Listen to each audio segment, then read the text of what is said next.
Am I the a-hole for breaking up with my boyfriend after I found out he'd been secretly taking my cat to his apartment behind my back? So I'm 22, and I've been dating my boyfriend for about a year.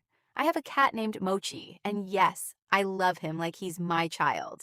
He's orange, chaotic, and honestly kind of stupid, but he's the sweetest cat ever. My boyfriend has always joked that I spoil him too much, but last week it got weird.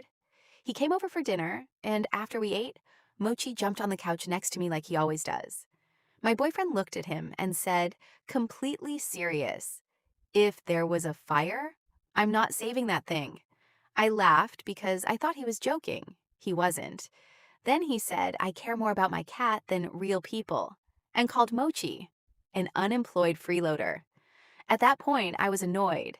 But then he said, "I spend more money on my cat than I do on our future, because I buy Mochi good food and toys, but I said no to some random expensive weekend trip he wanted last month." That made me mad because, first of all, we do not have joint finances. And second, the fancy cat food is literally just vet recommended because Mochi has a sensitive stomach.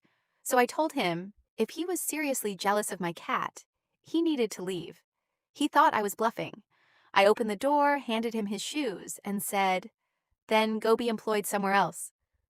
The next morning, he texted me nonstop, saying I overreacted, and then, for some reason, he sent me a screenshot of his bank account to prove he was saving for our future. But I noticed something weird. There were a bunch of charges from a pet store I go to. My boyfriend doesn't have a pet. So I asked him why he had pet store charges. He kept dodging the question, and then finally admitted the truth. Apparently, over the past few months, whenever he was at my apartment alone for a little bit, he had been secretly taking my cat to his apartment. So Mochi could get used to it for when we eventually moved in together. We had never talked about moving in together. He had even bought treats, toys, and a litter box for his place, without telling me, without asking me, without me knowing my cat was leaving my apartment. I asked him how many times he'd done it. He said, only like 5 or 6. Only. I broke up with him immediately. Now some of our mutual friends are saying he was just trying to be thoughtful, but my best friend says secretly taking someone's pet to your apartment is actually insane. So, am I the a-hole?